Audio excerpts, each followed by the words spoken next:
기도하겠습니다. 하나님 아버지, 우리는 하루를 살아가면서 수많은 사람과 관계를 맺습니다. 가깝게는 가족과, 또 내가 일하는 일터의 사람들과, 또 마주치는 수많은 이들과 관계를 맺습니다.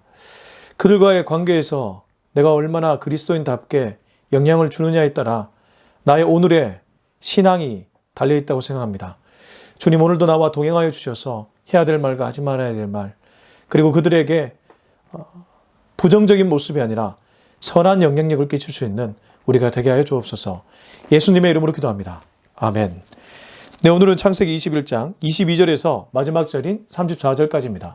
창세기 21장 22절에서 34절을 같이 읽겠습니다. 그때 아비멜렉과 그 군대 장관 비골이 아브라함에게 말하여 이르되 내가 무슨 일을 하든지 하나님이 너와 함께 계시도다. 그런즉 너는 나와 내 아들과 내 손자에게 거짓되이 행하지 아니하기를 이제 여기서 하나님을 가리켜 내게 맹세하라. 내가 내게 후대한 대로 너도 나와 내가 머무는 이 땅에 행할 것이니라. 아브라함이 이르되 내가 맹세하리라 하고 아비멜렉의 종들이 아브라함이 우물을 빼앗은 일에 관하여 아브라함이 아비멜렉을 책망하며 아비멜렉이 이르되 누가 그리하였는지 내가 알지 못하노라. 너도 내게 알리지 아니하였고 나도 듣지 못하였더니 오늘에야 들었노라. 아브라함이 양과 소를 가져다가 아비멜렉에게 주고 두 사람이 서로 언약을 세우니라. 아브라함이 7 암양 새끼를 따로 놓으니 아비멜렉이 아브라함에게 이르되 이 7 암양 새끼를 따로 놓으면 어찌미냐. 아브라함이 이르되 너는 내 손에서 이 암양 새끼 7을 받아 내가 이 우물 판 증거를 삼으라 하고 두 사람이 거기서 서로 맹세하였으므로 그곳을 브엘세바라 이름하였더라. 그들이 브엘세바에서 언약을 세우매 아비멜렉과 그 군대 장관 비골은 떠나 블레셋 사람의 땅으로 돌아갔고 아브라함은 브엘세바에 에셀 나무를 심고 거기서 영원하신 하나님 여호와의 이름을 불렀으며 그가 블레셋 사람의 땅에서 여러 날을 지냈더라. 아멘.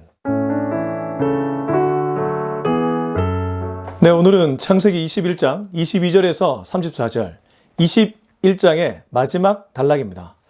오늘 말씀을 읽다가 우리 신앙생활의 주소를 한번 더듬게 되었습니다. 이게 무슨 말이냐 하면 여러분, 우리가 말씀 듣고 하루를 살아갑니다. 이 아침 예배 메시지 듣고 하루를 시작하시죠.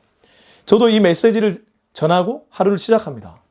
근데 이렇게 메시지를 들었음에도 불구하고 우리 하루의 인생이 참 신앙적이지 않다, 참 영적이지 않다, 이런 생각이 불쑥불쑥 들 때가 있지 않습니까? 내가 머리에 드는 생각들, 그리고 내가 하는 말투, 사람과의 관계에서 일어나는 여러 가지 이벤트, 사건들, 물론 내가 잘못되어서 그것도 아닐 수 있습니다. 뜻하지 않게 찾아오는 여러 가지 부정적인 사건들, 이런 것들 때문에 내 민낯이 나도 모르게 드러나는 것이죠. 아브라함 어땠습니까? 오늘 본문을 보니까 아브라함은 이방의 왕과 어떠한 언약을 맺고 있습니다. 아브라함은 지금 나그네입니다. 그는 고향과 친척과 아버지의 집을 떠나 내가 내게 보여줄 땅으로 가라고 했습니다. 정말 암울한 상황이었죠. 익숙한 곳에서 떠나라고 했습니다. 강야 인생길입니다. 심지어 그에게 하늘을 봐라. 저 많은 별들처럼 네 자손이 그렇게 될 것이다. 근데 웬걸요? 시간이 흘러도 하나님의 말씀이 이루어지지 않는 거예요. 근데 드디어 하나님이 100세가 됐을 때, 아브라함이 노년, 완전히 힘이 없고 사라가 폐경 90세가 되었을 때 이들 가정에 이삭이라는 이 웃음이란 의미를 가진 아들을 주셨습니다. 선물이었죠.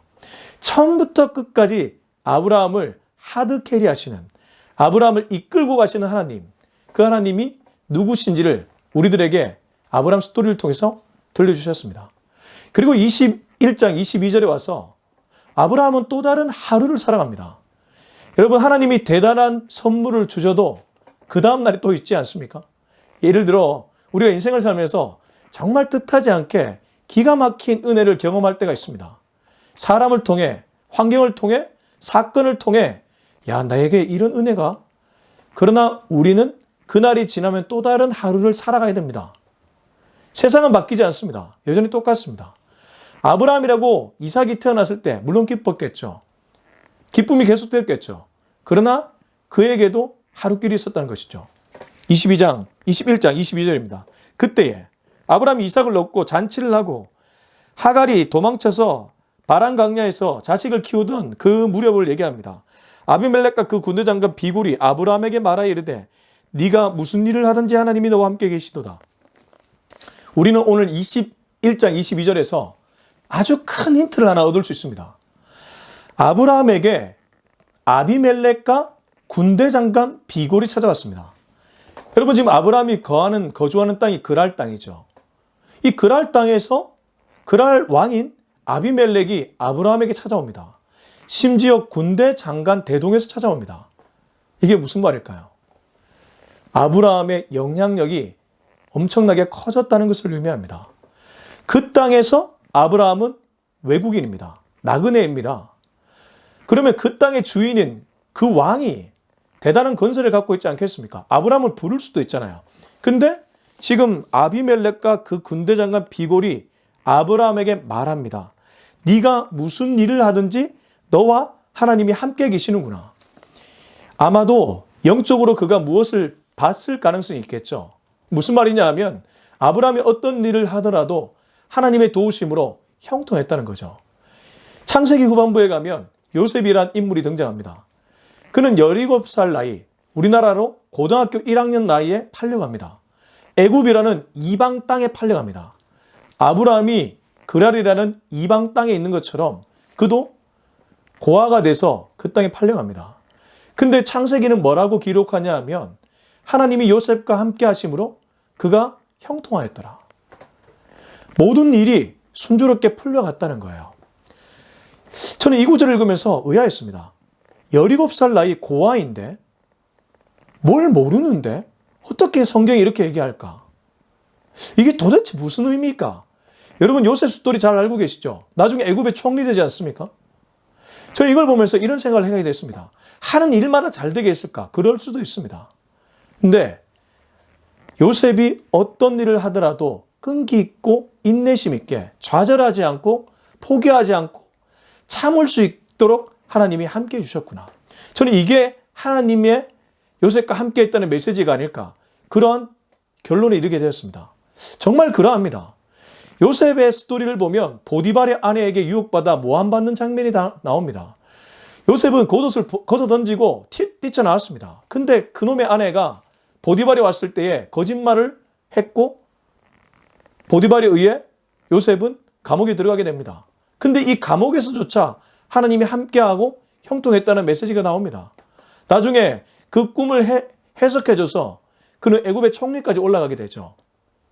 그 모든 과정을 보면 무조건 형통했다, 우리 눈으로 형통했다 말하기 어렵습니다. 오히려 비극이죠. 팔려갔죠. 감옥에 끌려갔죠. 여러분, 이게 형통입니까? 아니라는 거죠. 지금 아브라함에게 아비멜렉과 군대 장관 비골이 찾아왔습니다. 그 나라의 가장 높은 위치에 있는 사람들이 찾아와서 하나님이 너와 함께 계시는구나. 다른 말로 너 참 형통하구나. 아브라함의 형통이 무엇일까? 우선 첫 번째로 알 수 있는 것은 100세의 나이에 이삭을 얻었습니다. 불가능이 가능해졌습니다. 그래서 아브라함에게 하나님의 시그니처는 전능하신 하나님, 불가능이 아니라 전능의 하나님이었습니다. 그럼에도 불구하고 아브라함이 하는 모든 일이 다 이루어졌는가? 저는 그렇지는 않다고 봅니다. 중요한 건 이방인의 눈에도 아브라함이 뭔가 달랐다는 것입니다.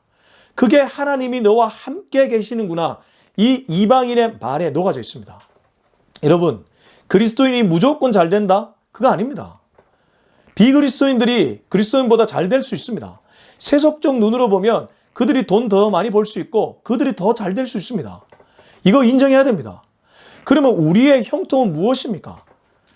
이 22절 끝절에 보면 무슨 일을 하든지 하나님이 너와 함께 계시는도다, 이것입니다. 어떤 일을 하더라도 하나님과 함께하는 마음, 어떤 일을 하더라도 그 일에 하나님이 함께한다는 믿음, 이게 있었다는 거예요. 요셉도 마찬가지입니다. 감옥에 가도 그곳에 하나님이 계신다. 고통을 당해도 지금 여기에 하나님이 계신다. 이 믿음이 흔들리지 않으면 그 사람 눈빛이 다릅니다. 그 사람이 그 고통을 해석하는 세계관이 다릅니다. 세상을 보는 눈이 다릅니다. 이건 비그리스도인이 가질 수 없는 눈입니다. 대부분은 상황이 절망적이면 낙담하게 됩니다. 그리고 마지막에 가면 자살에 이르게 됩니다. 근데 믿는 그리스도인은 그 상황에서도 하나님을 봅니다. 하나님이 이 안에 어떤 뜻이 스며져 있습니까? 어떤 뜻이 숨겨져 있습니까? 발견케 하여 주옵소서. 다시 일어설 용기를 허락하여 주옵소서. 하나님이 지금 나와 함께 계시는 줄로 믿습니다. 잘 될 때도 하나님이 계시지만 못 될 때도 하나님이 계신 줄로 믿습니다. 그러면 하나님이 말씀하시는 형통으로 우리는 들어가게 됩니다. 아브라함이 그랬습니다. 비단 이삭을 얻어서만이 아닙니다. 무슨 일을 하든지 하나님이 너와 함께 계시다는 이 아비멜렉과 군대장관 비골의 말에 아브라함의 삶이 녹아져 있다는 뜻입니다. 저와 여러분, 이 시대를 살아가는 우리들이 어떻게 살아가야 될지 아브라함은 이 구절에서 말해주고 있습니다. 23절, 그런즉 너는 나와 내 아들과 내 손자에게 거짓 대행하지 아니하기를 이제 여기서 하나님을 가리켜 내게 맹세하라. 내가 내게 후대한 대로 너도 나와 내가 머무는 이 땅에 행할 것이니라. 이제 아비멜렉과 비골은 약간의 트라우마가 있죠. 어떤 트라우마입니까? 이전에 아브라함이 거짓말을 했죠.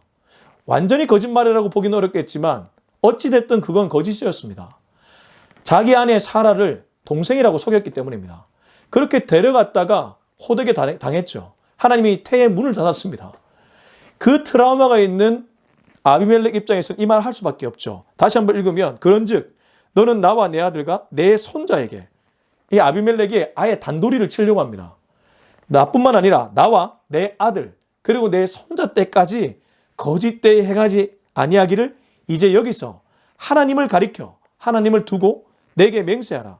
내가 내게 후대한 대로. 여기 후대가 히브리어 원문을 보면 헤세드입니다. 헤세드는 보통 신이 인간에게 주는 호의와 사랑을 가리키는데 인간이 인간에게도 이만큼 잘해줬다는 것이죠. 내가 내게 후대한 대로 너도 나와 내가 머무는 이 땅에 행할 것이니라. 이제 내가 너에게 그렇게 헤세드를 베푼 것처럼 너도 나에게 헤세드, 인자와 인애를 베풀어 달라. 그렇게 아비멜렉이 아브라함에게 얘기했던 것입니다.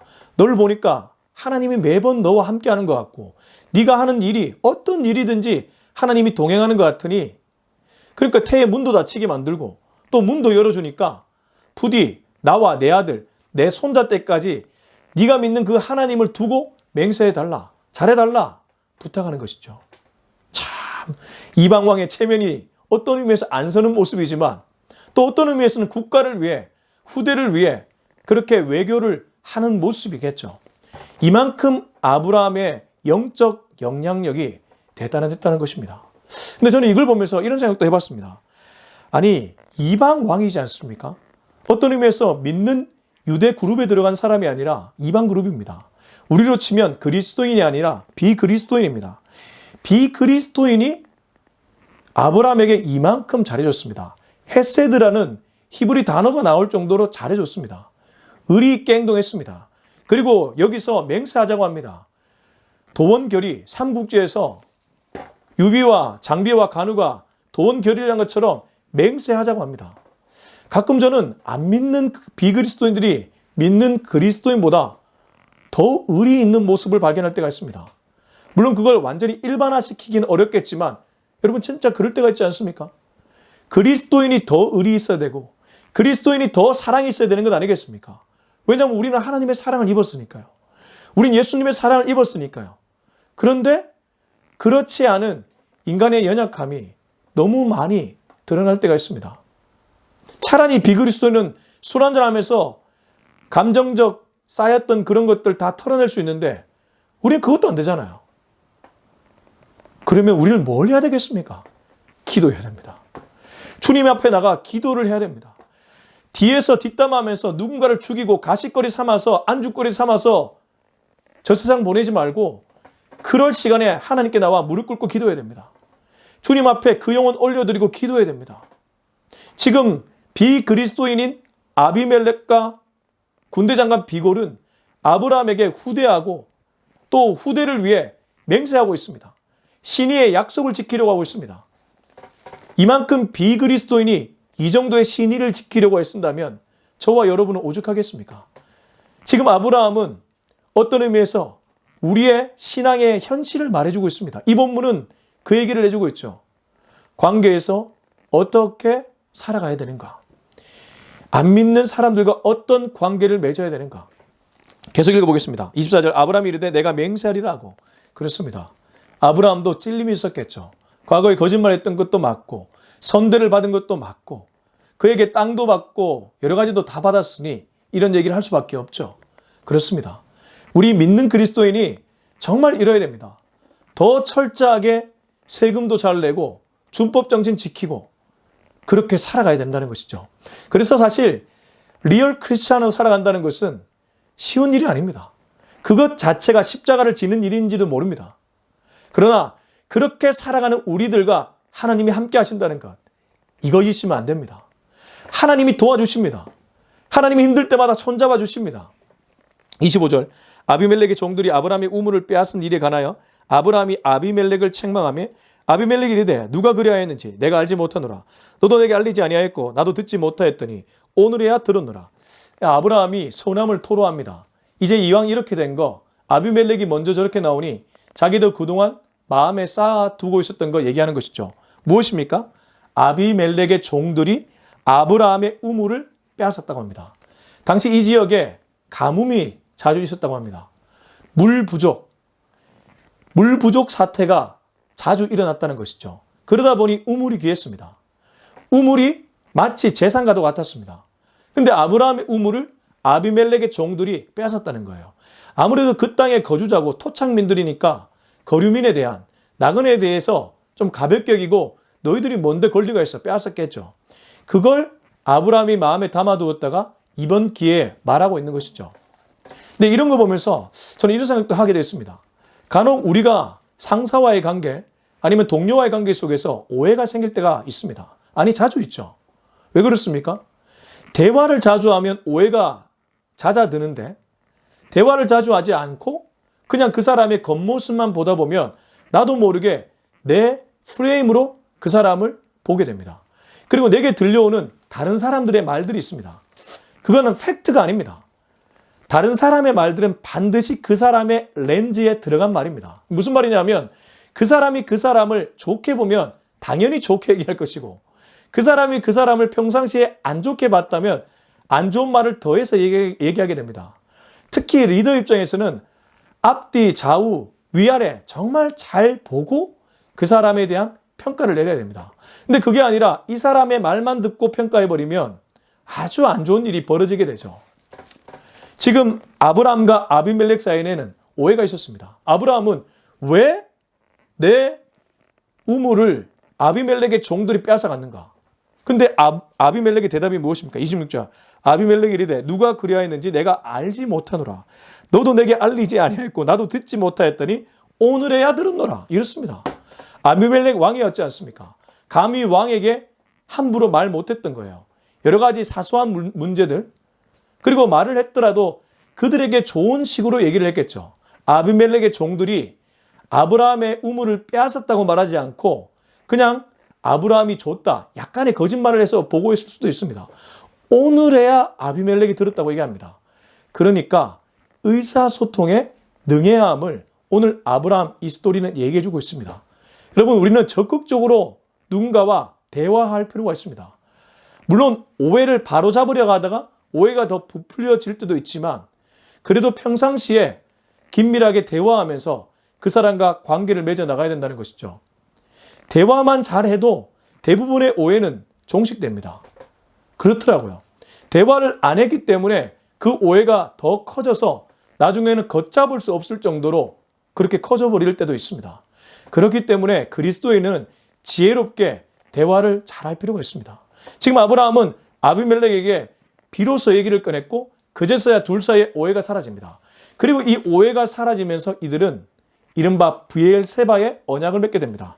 27절 아브라함이 양과 소를 가져다가 아비멜렉에게 주고 두 사람이 서로 언약을 세우니라. 자, 사람과 사람 사이에도 언약이 있습니다.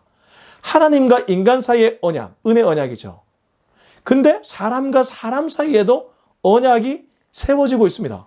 어떤 언약입니까? 아브라함이 7 암양 새끼를 따로 놓으니 아비멜렉이 아브라함에게 이르되 이 7 암양 새끼를 따로 놓으면 어찌미냐? 아브라함이 이르되 너는 내 손에서 이 암양 새끼 7을 받아 내가 이 우물판 증거를 삼으라고 두 사람이 거기서 서로 맹세하였으므로 그것을 브엘세바라 이름하였더라. 브엘세바 각주를 따라오면 맹세의 우물이라는 뜻을 갖고 있습니다. 아브라함과 아비멜렉, 그리스도인과 비그리스도인, 유대인과 비유대인 사이에 이루어진 신의의 언약입니다. 아브라함은 7 암양 새끼를 통해 다시 우물을 찾아옵니다. 30절에 보면 아브라함이 이르되 너는 내 손에서 너는 아비멜렉을 가리키죠. 아비멜렉은 나 아브라함 손에서 이 암양 새끼 7을 받아 내가 이 우물 판 증거를 삼으라 하고, 그러니까 내가 너에게서 샀다는 것이죠. 원래 아브라함의 것인데 그는 7 암양 새끼를 주고 찾아옵니다. 이게 브엘세바 언약입니다. 그리고 가만히 보면 아브라함은 과거에 일어났던 일을 두고 현재 새롭게 계약을 맺고 있는 것을 알 수 있습니다. 값을 치르고 다시 찾아온다는 것이죠. 이 브엘세바 언약을 잘 들여다보면 우리 그리스도인이 어떻게 살아야 될지가 보입니다. 우리는 구원 외에 공짜를 좋아해서는 안 됩니다. 사람과의 관계에서 물론 그가 나에게 선대해주고 후대해주면 너무 좋지만 그걸 먼저 바래서는 절대 안 된다는 것입니다. 간혹 저는 목회자로 살다 보니 주변에서 저에게 무언가를 이유 없이 줄 때가 많이 있습니다. 목사를 섬긴다는 마음으로, 목사에게 잘해줘야 된다는 마음으로 주시는 분들께 얼마나 감사한지 모릅니다. 그러나 또 한편으로 참 두렵습니다. 내가 받는 것에만 익숙해지면 어떡할까? 그래서 의도적으로 자꾸 주려고 노력은 하지만 없는 형편에 많이 주지도 못합니다. 그러나 한 가지는 분명합니다. 그리스도인들이 받기만 해서는 안 된다는 것이죠. 아브라함은 어떤 의미에서 자기 우물임에도 불구하고 7 암양 새끼를 주면서 우물을 가져옵니다. 그리고 브엘세바 언약을 맺었다는 것이죠. 이 언약은 어떤 의미에서 값을 치르는 언약입니다. 정확하게 값을 치르는 언약이죠. 책임을 지는 언약이라는 것입니다. 27절부터 한 번만 더 읽어보면 아브라함이 양과 소를 가져다가 아비멜렉에게 주고 두 사람이 서로 언약을 세웁니다. 아브라함이 7 암양 새끼를 따로 놓으니 아비멜렉이 아브라함에게 이르되 이 7 암양 새끼를 따로 놓으면 어찌미뇨? 언약 맺기 전에 경건한 모습을 갖추는 것이죠. 아브라함이 이르되 너는 내 손에서 이 암양 새끼 7을 받아 내가 이 우물판 증거를 삼으라 하고 두 사람이 거기서 서로 맹세하였으므로 그것을 브엘세바라 하였더라. 그래서 저는 이 브엘세바가 굉장히 경건한 언약이라고 생각합니다. 사람과 사람 사이에 이루어진 신의의 언약이요 경건한 언약이라는 것이죠. 이걸 속된 표현으로 의리라고 부릅니다. 의리. 우리는 주변을 보면서 의리 없는 사람들을 종종 봅니다. 기브 앤 테이크가 아니라 인지상정이라고 내가 이 정도 베풀면 상대도 이 정도 베풀어야 마땅한 것 아니겠습니까? 지금 둘은 그런 관계에 들어갔습니다. 우리 그리스도인이 이웃과의 관계 맺을 때 그렇게 해야 된다는 것이죠. 물론 시장에 가면 예수님은 그보다 좀 더 해주라고 얘기합니다. 오리를 가져가면 십리를 가주라고 하죠. 오리의 관계가 아니라 십리 더 가주는 관계로 들어가라고 예수님은 우리에게 말씀하신 것이죠. 그리고 속옷을 달라면 겉옷까지 같이 주라고 했습니다. 그리스도인이 비그리스도인보다 적어도 1cm 이상은 더 해주라는 것이죠. 근데 우리가 얄팍하게 생활한다면, 팍팍하게 다가간다면 그건 안 된다는 것입니다. 여러분, 우리는 말할 수 없는 은혜를 경험한 사람들입니다. 지금 아브라함이 누구입니까? 100세에 아들을 얻었습니다. 뿐만 아니라 이 아비멜렉에게 양과 소와 땅까지 얻었습니다. 이 7 암양 새끼 주는 게 아까웠겠습니까? 그걸 아까워한다면 아브라함은 은혜를 잃어버린 자가 되는 것이죠. 저와 여러분이 아까워하지 않았으면 좋겠습니다. 우리 손에 갖고 있는 것 하나님이 주신 것들입니다. 다 하나님이 주신 것들입니다. 내가 이걸 내려놓지 못한다는 것은 무언가 내 마음에 사단이 주는 속삭임이 있다는 것입니다. 여러분, 떨쳐내십시오. 떨쳐내면 자유함이 있습니다. 자유함이 있으면 하나님이 더 마음껏 사용하십니다. 힘 빠졌기 때문입니다. 계속 읽어보겠습니다. 32절이죠. 그들이 브엘세바에서 언약을 세우매 아비멜렉과 그 군대장과 비골은 떠나 블레셋 사람의 땅으로 돌아갔고 아브라함은 브엘세바에 에셀나무를 심고 거기서 영원하신 하나님 여호와의 이름을 불렀으며 그가 블레셋 사람의 땅에서 여러 날을 지냈더라. 저는 이 마지막 32절에서 34절을 읽으면서 이 생각을 하게 됐습니다. 아브라함의 평소 삶이 어떠했구나. 32절에 브엘세바 언약 세우고 아비멜렉 군대장관 비골 떠나는 것 자연스럽습니다. 자기 땅으로 갔죠. 블레셋 사람의 땅으로. 근데 33절에 보면 아브라함은 브엘세바에 에셀 나무를 심고 거기서 영원하신 하나님 여호와의 이름을 불렀다. 그는 우물 찾아오고 브엘세바 언약 끝나고 그 자리에서 하나님의 이름을 부릅니다. 찬양합니다. 하나님을 잊지 않습니다. 앞서 22절에 그때 아비멜렉과 그 군대 장관 비골이 아브라함에게 말하여 이르되 네가 무슨 일을 하든지 하나님이 너와 함께 계시도다. 이 원인이 바로 33절에 있다는 것이죠. 그는 아주 평상시에도 여호와의 이름을 부르는 사람이었습니다. 그도 그럴 것이 그는 어디를 가면 하나님께 예배를 드렸습니다. 작은 일에도 하나님을 의식하며 살아갔다는 것이죠. 우리는 이렇게 하지 않으면 자꾸 나를 묵상하게 됩니다. 내 생각, 내 계획을 앞세우게 됩니다. 하나님을 묵상하지 않으면 그 마음에 내가 찾아옵니다. 그러면 힘이 들어갑니다. 힘이 들어가면 내 고집대로 하고 싶어집니다. 그리고 내 고집대로 안 되면 화가 납니다. 이게 사단의 먹잇감이 되는 지름길입니다. 근데 그게 아니라 하나님을 자꾸 묵상하면 하나님이 들어옵니다. 하나님이 주인 됩니다. 하나님의 계획이 보이기 시작합니다. 그러면 힘 빠집니다. 힘 빠지면 일이 풀려갑니다. 이게 하나님이 말씀하신 형통이죠. 지금 아브라함은 그랬습니다. 아브라함은 브엘세바에 에슬나무 심고 거기서 영원하신 하나님 여호와의 이름을 불렀습니다. 그가 블레스 사람의 땅에서 여러 날을 지냈더라. 이방 땅에 거주하면서 아브라함이 어떻게 살아갔는지를 오늘 내러티브, 오늘 본문에 얘기해주고 있습니다. 저와 여러분은 어떤 의미에서 천국 가는 그날까지 나그네 인생입니다. 이 땅 자체가 공중권세 잡은 자의 땅입니다. 하나님이 그를 부리긴 하지만 어찌됐든 어둠의 영이 통치하고 있는 이 땅에서 우리는 살아가고 있습니다. 어떻게 살아가야 될까요? 매일 하나님과 교제하며 하나님의 뜻을 묻고 하나님을 의식하며 살아가야 될 줄로 믿습니다. 여러분, 이 스토리는 결국 하나님이 아브라함에게 어떻게 역사했는지를 보여주는 스토리요. 그렇게 역사했던 인물이 어떻게 이웃과 관계 맺는지를 알려주는 본문입니다. 매일 하나님을 찾는 사람은 이웃과 이런 언약, 이런 관계를 맺게 됩니다. 그러면 하나님은 그 사람을 통해 또 다른 스토리를 써내려 가실 줄로 믿습니다. 이 시대도 동일합니다. 아브라함 시대만이 아니라 지금 이 시대에도 하나님은 살아계신 분이고 그때 그렇게 역사하셨다면 지금 이 시대에도 동일하게 역사할 수 있습니다. 저와 여러분이 이 브엘세바 언약을 한 번 더 떠올리며 오늘 하루 나와 가까운 사람 또 나와 관계 맺는 모든 사람과 그렇게 좋은 관계를 맺고 살아갈 수 있기를 예수님의 이름으로 축원합니다. 기도하겠습니다. 이 시간 기도할 때 우리 하나님께 이렇게 기도했으면 좋겠습니다. 주님, 나도 모르는 사이에 내가 이 내가라는 주어에 익숙해질 때가 많이 있는데 내가라는 주어를 싹 버리게 하시고 하나님이 모든 일에 하나님을 떠올리게 하시고 하나님이 보내주신 사람들과 정말 좋은 관계를 맺고 살아갈 수 있도록 도와주시옵소서. 신앙이 구체적인 삶으로 내려올 수 있기를 원합니다. 추상적인 영역에 있는 것이 아니라 관념적인 영역에 있는 것이 아니라 구체적인 삶에 내려와서 하루를 그렇게 살게 하여 주옵소서. 우리 이 기도 제목 가지고 주님 이름 한번 찾고 간절하게 기도하겠습니다. 주여! 아버지 하나님 감사합니다. 오늘도 이 메시지를 통해 내가 이 군대장과 비골 아비멜렉과 같은 사람과 어떻게 관계를 맺어야 되는지를 알게 해주심에 감사합니다. 나도 모르는 사이에 내 어깨에 힘이 들어가고 내 목에 힘이 들어갈 때가 많은데 주여 힘 빼게 하여 주옵소서. 아무것도 아닙니다. 주님 앞에 서면 nothing입니다. 주여 아무것도 아닌 nothing인 나를 모든 것을 가진 에브리띵으로 만들어주신 하나님을 찬양합니다. 날마다 주님을 찬양했던 아브라함처럼 주여 어떤 곳에 있더라도 어떤 상황을 맞닥뜨리더라도 주님을 놓치지 않도록 도와주시고 주님을 찬양하는 인생 되게 하여 주시옵소서. 비그리스도인과 정말 이러한 관계를 맺을 수 있기를 원합니다. 주님, 의리 없는 그리스도인이 아니라 의리를 뛰어넘는 사랑의 그리스도인으로 거듭날 수 있도록 나를 사용하여 주시옵시고 그렇게 세워 주시옵소서.